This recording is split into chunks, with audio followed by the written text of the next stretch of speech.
Back to Earth 2. You are, in fact, watching The Dorkening. You're watching The Dorkening. Stay tuned. For all the geek news everywhere. Dorkening. And this is The Dorkening. Trust me, I'm smarter than these guys. Because The Dorkening is the best and most educational entertainment and information source that the Trauma team knows of. It's the best. The Dorkening.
Everyone thinks because you're a zombie, you don't know good coffee.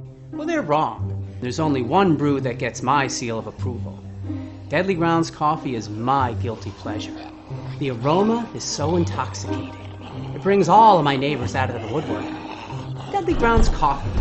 Coffee to die for and zombie approved. It's good to get a little deadly. Use the front door! Oh, they're so disgusting.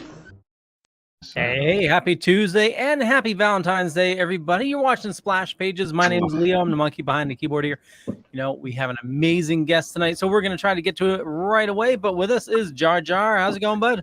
Hey, ho, ho. It's time for Splash Pages, don't you know? Check your mirrors and check your gauges. Me's a ready for Splash Pages. Huh, Rich? Did I do good? Love it. Love it.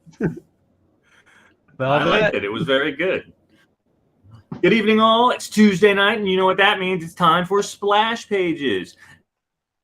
And lucky enough to be blessed with an interview tonight, Joe Staton, both writer and artist, very creative gentleman. And we're going to dive into what we can about him tonight. And, you know, it's Valentine's Day, so happy Valentine's Day. Yeah. Yeah. Mr. Drew, how's it going, bud? Wow. Okay, so it is Valentine's Day, but for everybody else, it's Tuesday, and you're at Splash Pages. So we have a stellar, wonderful, pleasant, and all good humored guest coming up, and you're probably wondering why I went last. It's because I drew the short straw, so I'm going to introduce him. No, I'm just kidding. We have a great guest. He is a prolific career. He did in Charlton Comics. He's worked for DC. He's worked for Marvel. He's worked for a bunch of other presses, Archie, Dark Horse, a couple of others. You've seen him on JSA. You've seen him work with the Huntress. He co-created Kilowog and the Omega Men. And he's also been the artist of the Dick Tracy comic strip for over a decade. Everybody, Joe Staton. Happy Valentine's Day. Well, I'm the only one clapping. Thank you so much for joining us, Joe. It's an absolute honor and pleasure to have you here. Yes, it is. Thank you. This is fantastic. I'm excited. Oh, totally here. And the book that we read was fantastic as well. So. Yeah, it was. Yeah. So I don't know if Rich told you, but for tonight we read Supreman and Bugs Bunny. Oh, a good one. Well, yeah, totally. I have to say it was a lot Chock full of deeper one-liners. for, yeah, but it was also a lot deeper for a story with Bugs Bunny and Superman. I thought it was going to be kind of like a, kind of goofy Looney? filler, yeah, loony, and just fly through it. And actually, there was some deep dialogue going on in there. Mm. For a man of my stature, Crisis I on guess. Infinite. Crisis. Yeah. No, Crisis. no, very yeah. Whoa. Crisis on Infinite Earths. Okay, you got to get the Yeah. pronunciation. Oh, good old wabbit. Yeah. Which I love that all the characters had their different pronunciations and stuff in their dialogue. It was great. The affects. So before we get into it, I want to let everybody know that Joe has a couple of books out. Actually, I believe one of them is coming out soon. So you have Direct Conversations, and that's with Paul Cooperberg. And I'll put a link in the chat shortly. And the Charlton Comics Companion as well. You have the... He was showing off everyone. Direct Conversations. The Charlton Companion. There he is, E-Man, right on the cover. And you did both of those with Paul Cooperberg? I'm sorry? You did both of those with Paul Cooperberg? No, the Direct Conversations is with Paul, and the Charlton is with John Cook. Perfect. Okay. And they can be bought anywhere. Books can be bought right now, right? Yeah, the Direct Conversations is available on Amazon right now. And the Charlton Companion is also on Amazon. And I'll put a link in the show notes quite shortly. So, Joe, where does your love for art and storytelling come from? I just think it's been with me as long as I can remember. Being a little kid, a very little kid, just following comic strips before I even knew much about comic books. I would follow what was in Dick Tracy or the Phantom or Little Abner. And those were real comic strips, just read it or not. I was following the stories with those pictures, and it never left me. I tried to convince myself, occasionally every 10 years or so that I should do something, and I kept on, winding up back with comics, trying to do that. Very cool. Over Awesome. your career. So, Joe, go ahead. At what age, since you were being so... I'm sorry, I just want to piggyback off what you were saying, Jeremy. No, so definitely. Since you like comic strips from a very young age, when was it that you decided that you wanted to make a career in comics?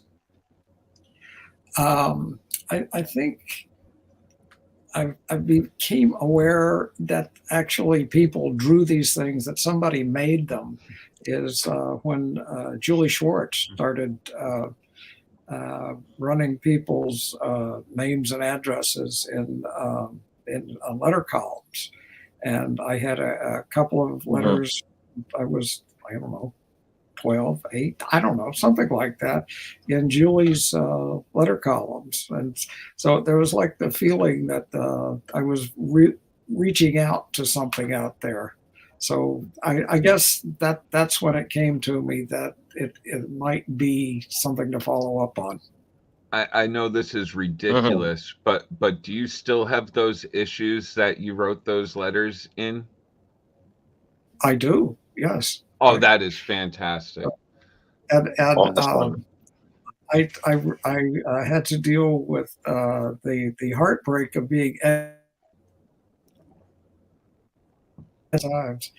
I had a letter to the JLA kind of talking about all of the characters, and I referred to Green Arrow as a rotten Robin Hood, and Julie changed it to a second-rate Robin Hood. So I kind of right off the bat, I knew there were things to look out for.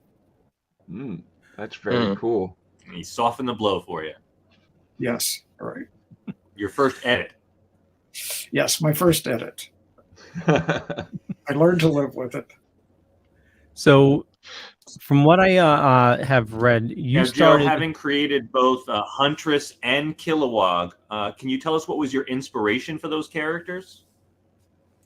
Well, the Huntress was a character had to be introduced into the JSA to have Power Girl, to have a girlfriend to talk to, an equal, and basically Power Girl was hanging out with all these middle-aged superhero guys, and there's only so much hanging she could do with them. So Huntress was introduced to kind of just give Power Girl somebody to talk to, and it developed from there with Bob Layton and Paul Levitz and Joe Orlando, and I wound up with a design and Tony Tollin. Anthony Tollin made a lot of contribution to Huntress, and she all that worked out well. She's around. And Kilowog, that was strictly from the mind of Steve Englehart. So that wasn't a group project. That was Steve was expanding the Green Lantern Corps.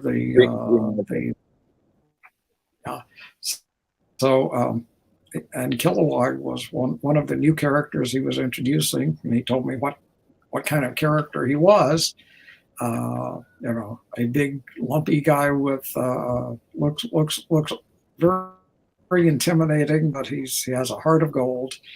And I don't think Steve gave me specific instructions, but just general things like that.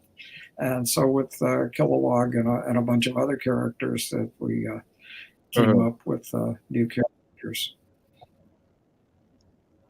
So that's great insight. Thank you so much. So Joe, you've been around quite a while. You've worked in Charlton Comics, you worked Marvel, DC, all that things. So you've been around long enough to see characters you co-created on the big screen. And not just big screen, the animated screen and such. So you've seen Kilowog on Green Lantern, you've seen Huntress and Birds of Prey. What's that like? When this character that you helped co-create, you're seeing it and someone's portraying it. Is this like a proud dad moment for you? Like I helped create you. You're welcome. Well, actually, it is something like that. There's like one of your children, one of your gang is out there being shown to the world. Certainly, Kilowog has turned up in all kinds of places, and he's in games and animation. And I really love the animated version of Kilowog. Do they send you like each time they do like a video game or something like that? It would be weird to send you a video game, but do they send you kind of like, hey, you know, Kilowog's in this, and here's a little bit of like an animation cell or something like that? Do they send you anything kind of commemorative besides a check? Well, they're very good about sending the checks. You know, here's another check from Kilowog.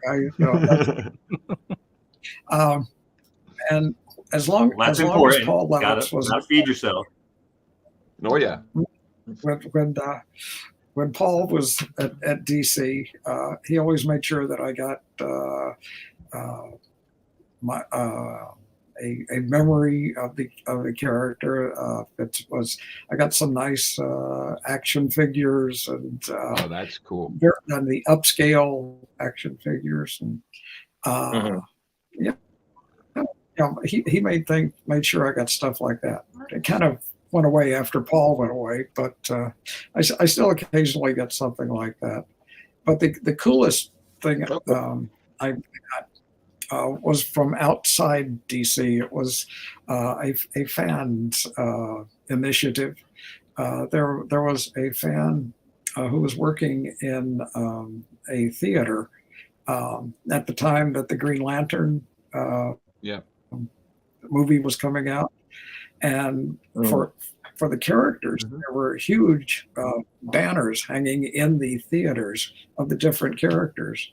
So this fan, who must remain nameless, I believe, liberated the Kilowog banner for me, and I have this absolutely enormous banner Kilowog at the.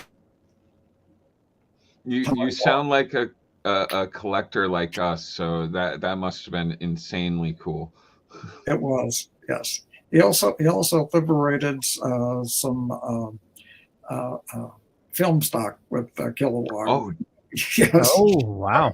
From the middle of the. Oh, that's cool. That is cool. Yeah, before it was all digital. That's awesome. So I want to turn back the clock for a little bit. Now, this started, I believe, in 1971. You were on your honeymoon in Connecticut. That is true. So what drew you to Charlton Comics? Like you saw Charlton Comics in Connecticut and you applied like right then and there? Like was it like a day after your honeymoon or you were still on your honeymoon? No, it was actually on our honeymoon. I had been samples around to Marvel and DC and such like, and being thrown out. And for our honeymoon, we were kind of destitute, and we were married in Brooklyn, and we decided the closest thing that would pass as a honeymoon destination was Mystic, Connecticut. So we were driving. We were driving up from New York to Mystic, and in the way the way we were going was Derby, Connecticut, home of Charlton Comics, and I had samples. I had horror samples. I had actually done some work for Warren.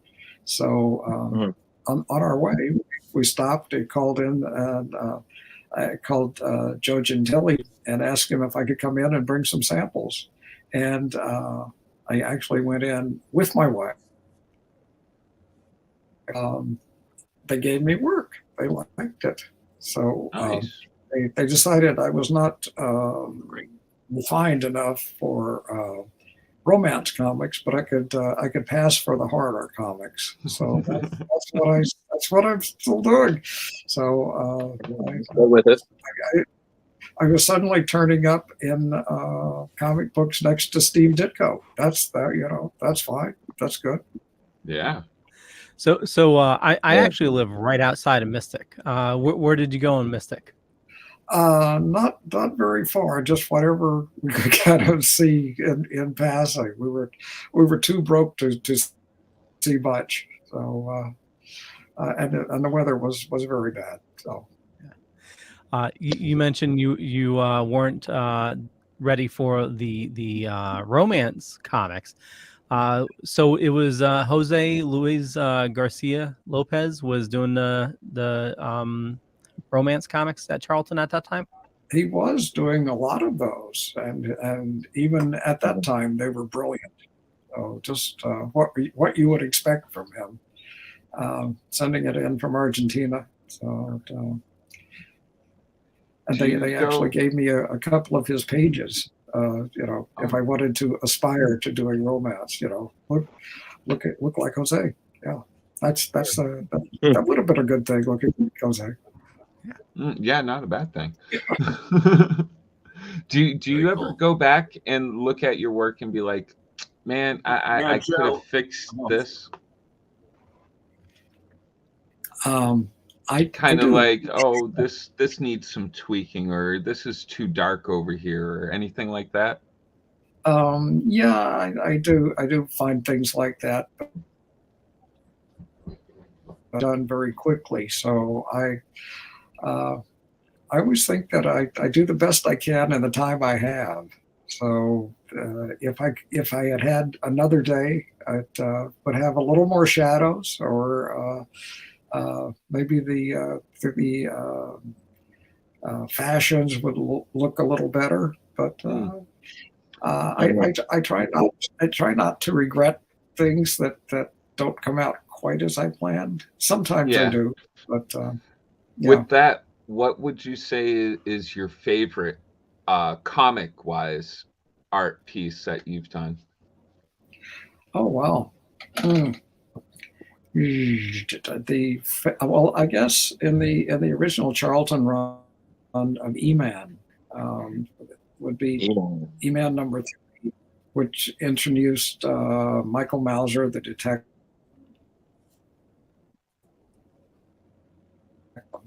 millionaire, who were kind of defined the E-Man books, and I did a lot of.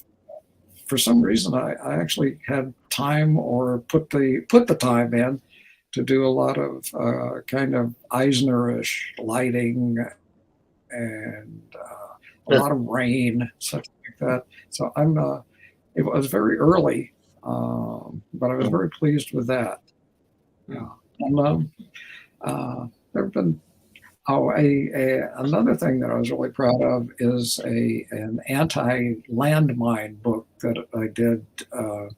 Denny O'Neil wrote, and Bill Sienkiewicz did a beautiful inking job. And it was kind to support banning landmines, which was a good thing. Was that connected to the war at that time? It was set up in a Central European country, so I think it was more generalized. Yeah. Rich, I think you were trying to get a question in there. Something, a question I had. Actually, this kind of back off what Jeremy was saying. Since E-Man was your favorite at Charlton, could you pick a favorite project, one in Marvel, one in DC? Not necessarily your artwork, but the projects that you actually enjoyed working on the most. Well, I always say that I enjoyed working with Steve Englehart probably more than with anybody else. I mean, I worked with a lot of good writers, a lot of good people, but I can't figure where it's headed and what it's going to be about. But with Steve, I don't think Steve knew where his stories were going, and I never did. So I just kind of came along for the ride and drew what came by. And I was generally pleased with how it turned out. It was always fun seeing where he was going to wind up and how I could catch up there with him. So I think anything involving even Millennium, since since Steve was writing it, I was just along and enjoying it. That's interesting. Yeah. Drew, I think you're trying to get a question in And there. obviously, they enjoy your work. So something about Go ahead, Drew. who? I'm sorry. Oh no. So Joe, something that I wanted to ask is that working in comics at that early stage is I know a constant thing would be a lot of creators would work tirelessly for their work, but then they would find that the pages that they inked and they drew and they really poured their heart and soul would be owned by the company. So a lot of times they wouldn't even get back some of the artwork that they worked so hard on that, was really kind of their property as much as it was, property for the company. And when I was doing research, I recalled that there was an artist that I think you knew that you had retrieved like a page from some of their Charlton work. I don't remember the name, unfortunately. There was a lot of interviews that you've done over the years to pour through in preparation.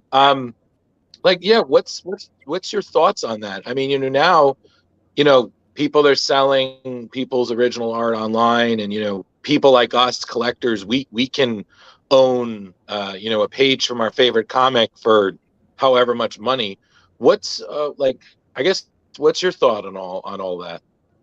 Well, I think you're probably thinking about. I had a story, a short story that Jim Aparo had penciled in. That's the one. And, mm-hmm. Yeah, and they gave it to me at Charlton when I went in the first time. Here's something else to look at, and aspire to this.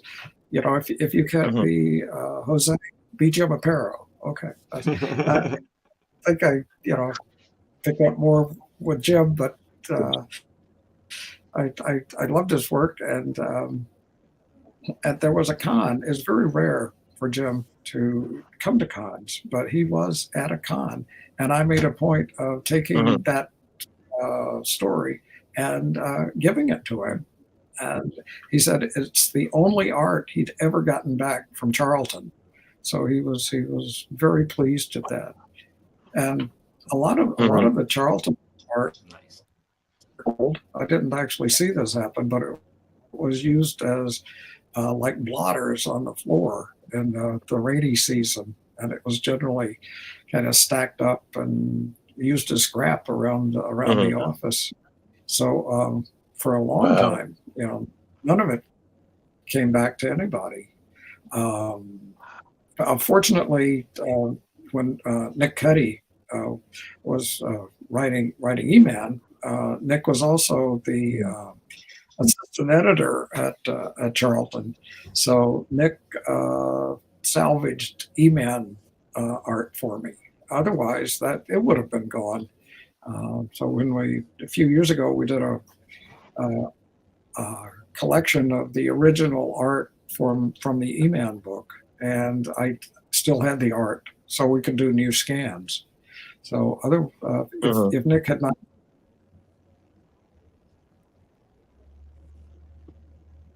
Uh-oh. Hello? Oh, yeah. You froze for a second there, Joe. Yeah. We got you back. Okay, I am back. Absolutely. Yeah, no worries. It's like everybody's internet is going in and out tonight. Awesome. Go for it, Velvet. Everybody and across the Northeast is connecting lost girlfriends for. Right. So. Yeah. They're all cyber stalking. Right, that's it. Go for it, Velvet. Now, Joe. Now, Dick Tracy, you actually won Best Syndicated Strip 3 years in a row, from 2013 to 2015. So, what I was curious was, what skill set does it take to develop? I mean, you're going from comics, and then you went to do the Dick Tracy comic strip.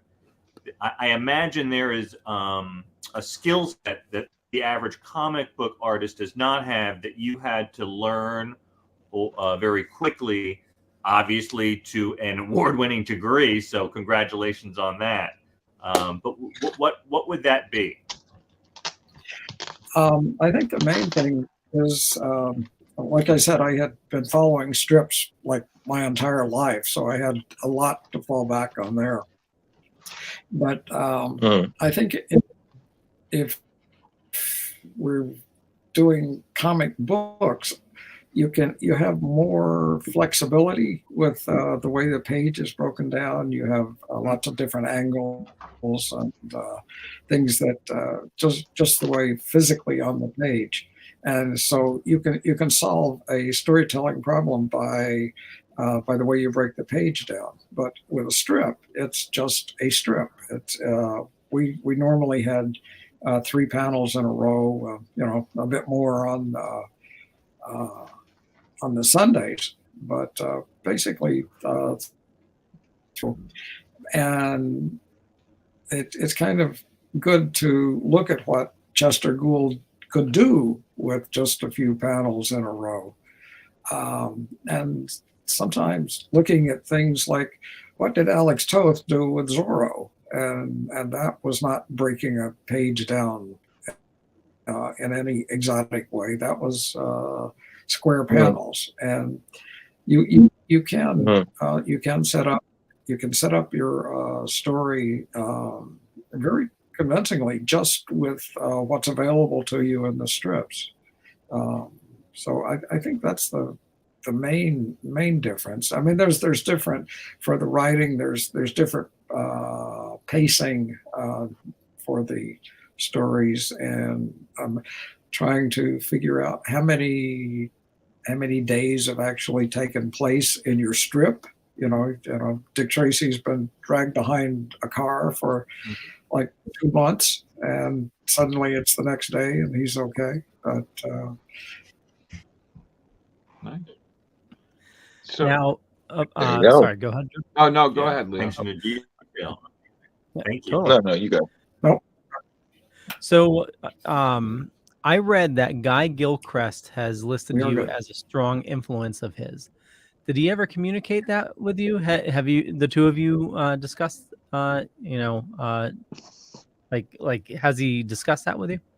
I'm sorry, who are we talking? Oh, Guy Gilchrist has listed you as a strong influence on his work. Oh, I did not know that. I like Guy, but and I certainly like his work. So now I see why I like it. So good. Go for it, Jodar. Oh, I actually forgot what my question was, but I have another one anyways. I'm going, well, actually, I think all of us are going to see you coming up this August at Terrificon. What are some of the more actually, first of all, what's it cost for a Joe Staton commission?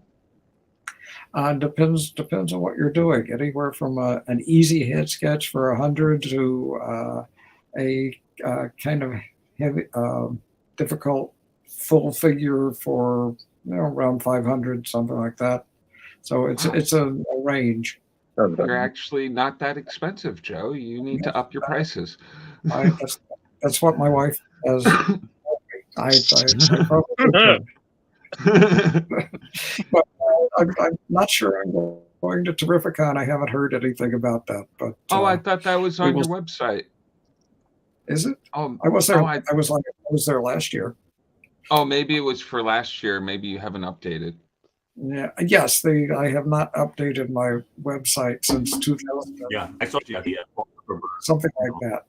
Oh, all right. Never mind. I was lying. I'm not going to see you. Yes. Well, if you do decide to go, we will see you there. I'll definitely be at Heroes Con and at C2E2. Oh, so Justin will probably see you, Justin Cooper. Oh, yeah. Oh, yeah. C2E2 is great. Yeah. Actually, absolutely. If I can, speaking of conventions, I mean, Joe, you've been to quite a few conventions, so you've seen people cosplay as characters that you've done, and it's actually funny because a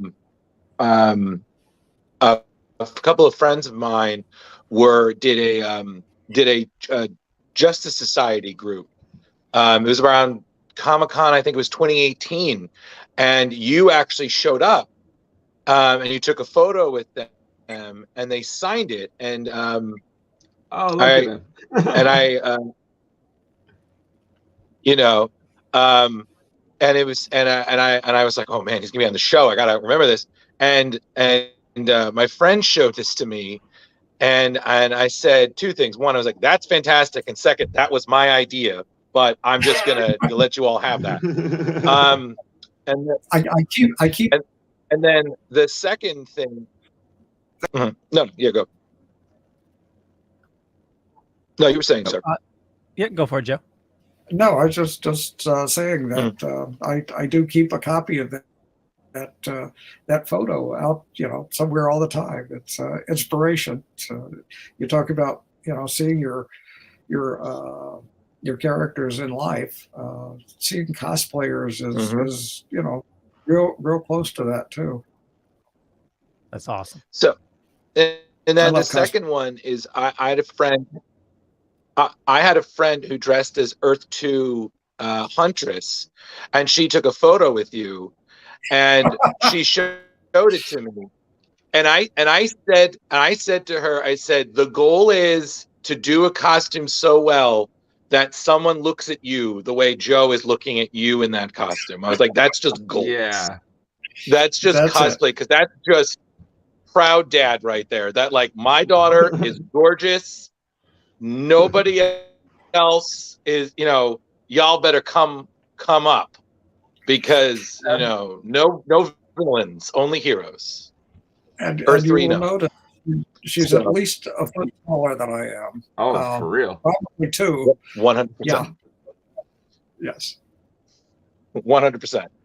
So good times there. So what is it? Again, you were all these characters. What is it like when you see people walk up to you? They're the characters, and they want a photo. Is it another proud dad moment? You're like, absolutely. Let's, and then, wow, you are so much taller. You've grown. Yeah, and sometimes when I'm at the table, I will see a particularly good Huntress or very rarely a Kilowog sometimes. But I will, I'll get up and I'll track them down and get a picture with them. So, Sure. I get a lot of Huntresses, occasional Kilowog, very rarely an Aricia.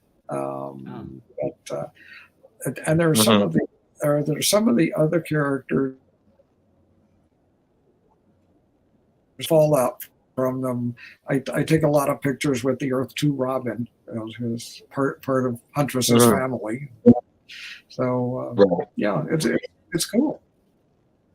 Yeah. So actually, so Joe, if you go for it, Joe. No, I was going to say, so Joe, so if you see the Omega Men, is that it? Is that like, all right, that's it, I'm good, I might retire now, I feel I've seen it all? I'm sorry, do I see the Omega? Oh, as no, I said, yeah, if you see the Omega Men at a con, is that it? You're like, okay, I've seen it all, I'm good, I'm just going to stick to Dick Tracy for the rest of my career. I have. I'm afraid I've never run into any of the Omega Men as cosplayers. I've run into a lot of Dick Tracy's. Oh wow! But really? None of the Omega Men. That's one, maybe one day. One day, yes. I would love to see somebody cosplay Ty Gore. I think he would make a very, very good cosplayer. Okay. I think if you go to Dragon Con, you might see that, because they get all sorts. Dragon Con is crazy. I might, yeah. We've been to Dragon Con one time, and see all kinds of things there. Yes. Yeah. Amazing stuff. 100%. Well, that's all the questions I had, everybody. So y'all keep going. I'm going to shut up. I think we're reaching our. Well, I think Velvet has some questions. Oh, my last one, Joe. Yeah, I just had one last question for Joe. Joe, are you working on anything right now that you could disclose to us? I did not get. Oh, he was Do asking. you have any are current you projects you're working on that you can disclose? I'm basically retired. I did 10 years, and about a year ago, I retired from Dick Tracy, and I've turned down a couple of projects since then. Wow. I do an occasional commission. I do some cons. Mostly, I'm involved in working around the house and not Nice. working very hard. So I worked very hard. Great. I'm glad you for 50 years. So I haven't actually stopped drawing, but I'm not working for a living anymore. So I'm just kind of taking it easy. When you go to these cons, is there anything you're on the search for to collect? There are still some issues of the Harvey comics, Dick Tracy comics, and there are a couple of issues of Classics Illustrated that I'm looking for. That's awesome. So it's always great to have a fellow collector on the show. You get this weird sense of bonding. So I saw that you went to. But that's all I had, Leo. If you had anything else for Joe? Yeah, I have a bunch of other stuff. So just a reminder that Joe is a Inkpot Award winner from 1983, an Eisner Award winner from 1998, and the Harvey Award you won 3 years in a row. Now, when you went to DC, I believe the first project you worked on was Karate Kid. Is that true? it was Karate Kid. I did finish it over Rick Estrada's layouts. And you did, what was the title? It was a Bruce Lee story. Oh, that was for Marvel while I was still at Marvel. That okay. Was, in the Deadly Hands of Kung Fu black and white book that Archie Goodwin was editing, and Archie's was Archie. He was the greatest editor and the greatest guy ever, and he kind of kept an eye out for me, and somehow he thought that I would be good to draw kung fu action, and I think it hit really well. So it's still around. Actually, it was just reprinted like a couple of years ago in a hardbound book with more of the Deadly Hands of Kung Fu issues. So it is out there. Very nice. Got another check. Got another check for Joe. That's right.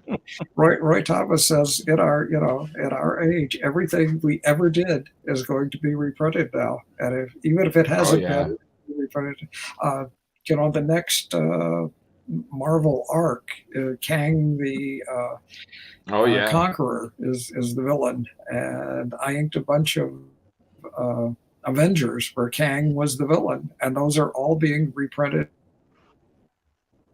Good for you, man. Print them up. Marvel making it rain. Yeah. So would you consider I know you worked for both companies, but are you more of a DC fan or a Marvel fan, or they're like your children, you love them both equally? I think I've always been more of a DC fan. I actually kind of came along before Marvel had become a thing. So to me, a real comic is something that's edited by Julie Schwartz and drawn by Gil Kane or Carmine Infantino. So when I came to Marvel, it was a little it was good, but I didn't quite fit the way I do at DC, the way I did at DC. So I've kind of always been more of a DC fan and more of a DC worker. Yeah. Now you did some. So speaking of DC, yeah, go for it, Drew. Oh no, Leo, you know, mine was about the book we read, but if you I want you to finish your train of thought. Okay. Well, last question, then we'll discuss your book. So you did some issues of Brave and the Bold, and what are your thoughts of the new Batman is going to be Brave and the Bold? The new Batman, that's the Brave and the Bold. Yeah, they're titling it the new movies Brave and the Bold. Oh, I didn't. I was not aware of that. So I think Brave and the Bold is a good Batman title. Oh yeah, I really enjoyed the 2 or 3 issues I did. So it's good. Awesome. Drew, all yours. All right, so I had two questions just popped in my head. The first thing is, a lot of times people end up in comics. Like we've seen, comic book artists and writers will just pop up. Like I was just reading a current run of Nightwing, and I see George Perez pop up there, R.I.P. Marv Wolfman reference and all these things. Have you shown up in either DC or Marvel at any point in your career? Did you like, that's me? That's I'm right there. Have you made a cameo in each? Is there a you in the DC universe? And he's gone. All right. Is it better? Well, yeah. That's hopefully he comes back. I can answer his question though. Well, yes, Drew. I've had a few cameos. We lost Sorry, you there. Joe, I was trying to impersonate you for a second there. Okay. So Drew was asking, have you been entered into like either the DC Marvel universe, drawn into a comic? Have I been? No, I don't think.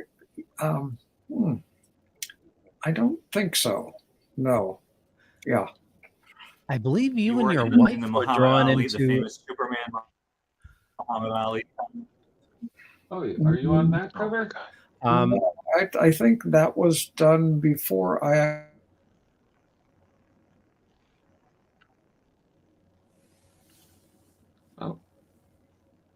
Oh my gosh. So Velvet, you were saying he's on the Muhammad Ali cover?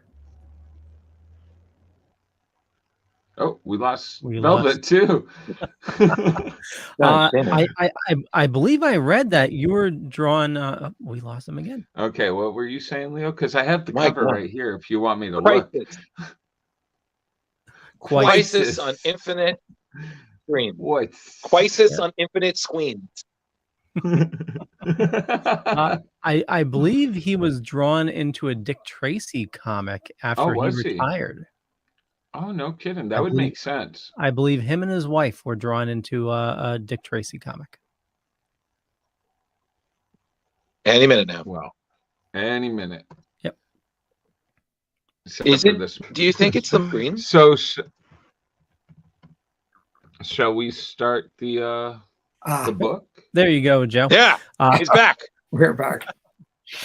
I believe you and your wife were drawn in a Dick Tracy comic after you retired. Oh, that's true. Where we got off the bus. Yes. So that we did make a parting appearance there. Yeah. So we only have a couple minutes left, but we definitely want to get your thoughts on Supreman and Bugs Bunny. And then we will let you enjoy the rest of your evening with your wife. Drew, do you want to take it off? So, well, yeah. I mean, that was that was actually my second question, Leo. So I'll quickly ask him that, and then we can get into this. So essentially, Mr. Staton, this is DC with crossing over with the Looney Tunes and interacting and whatnot. I would say almost more than a decade later, they kind of did that again. Like there was a DC crossover with Looney Tunes, meeting and interacting. Did you ever think, did you hear about that and think like, hey, wait a second, we did that first? Like what goes around comes around, I guess,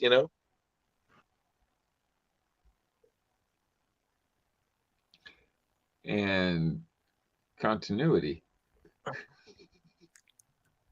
Yep. Yep. All right. So what we have here is Superman versus Bugs Bunny. Yeah, this was a fun read, and we'll wait for Joe to come back to get his answer for his question. This has got to be the glitchiest interview we ever did, but it was still fun. Yep, totally. I'm laughing. Yeah, the book was a lot of fun. Let's. I'm telling you, I was doing voices the whole time. You were? Oh Okay. yeah. Yeah.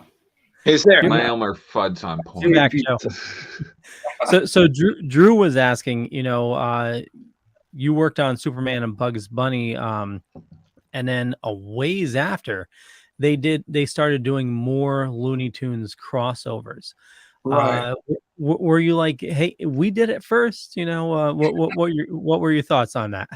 Yes, but the good thing is with all the new crossovers, they were printing nice editions of those, and they did a nice reprint of Superman and Bugs Bunny with a Steve Rude cover. So really nice. Very cool. Yeah. So now, which one of these issues? I have to say, each issue was so much fun. You go at Marvin the Martian. All right. Hello, humans. I don't know about you guys, but I did Marvin the Martian, Foghorn Leghorn, Yosemite Sam. I tried to do Plastic Man's a fun one too. Yeah, this was having just Plastic genius. Man in a story. Plastic Man being go for it, Drew. More on me. I'm sorry. I the only impression I can do was the Roadrunner. Just beep beep. Beep. I can do Wile E. Coyote too. Why was this? Oh, and we just I will say though, one of my favorite moments, Leo, if you could just move it one panel, was this one with the Flash and Wiley's like, you could have saved me, I was like, wow. Yeah. You could have saved love me. that. Yeah. Flash is just sitting there on the rock. Yeah. He could have saved him. And yeah, he could have saved him, but he was like, nope. Yeah. But that, and then just the running gag that Green Arrow, and that's Connor Hawke is the Green Arrow, is he's seeing the frog, but nobody else. And he keeps saying, whoa, hey, I think the mask is on too tight, buddy. Like the Robin Hood is seeing things. I think the second-rate Robin Hood comment came out in this issue as well. It totally did. Yeah. So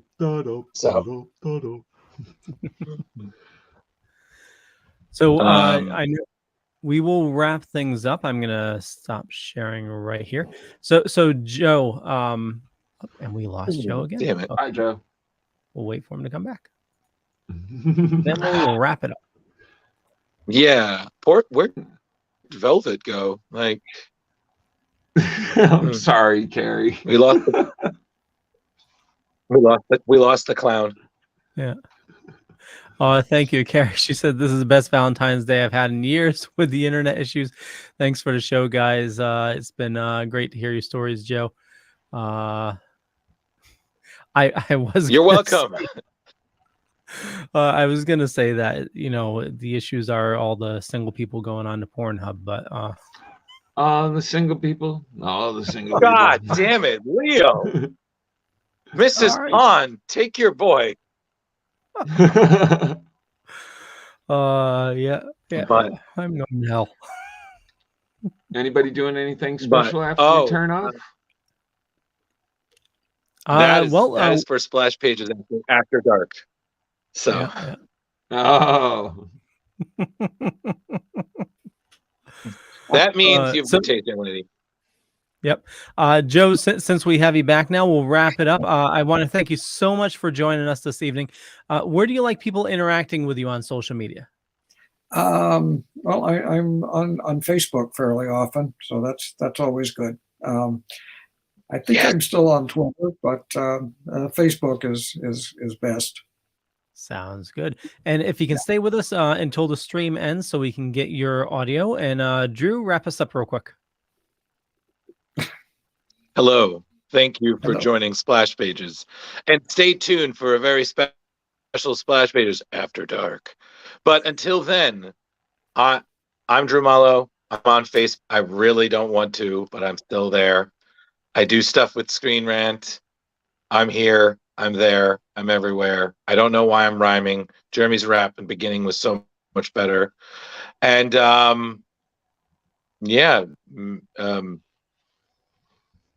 pass. Roger. Hey, ho, ho. It's the end of the show with Leo, Rich, and Ghostbuster Man 1984, Drew Mollo. Check your mirrors, check your I hate you so much. Misa going home.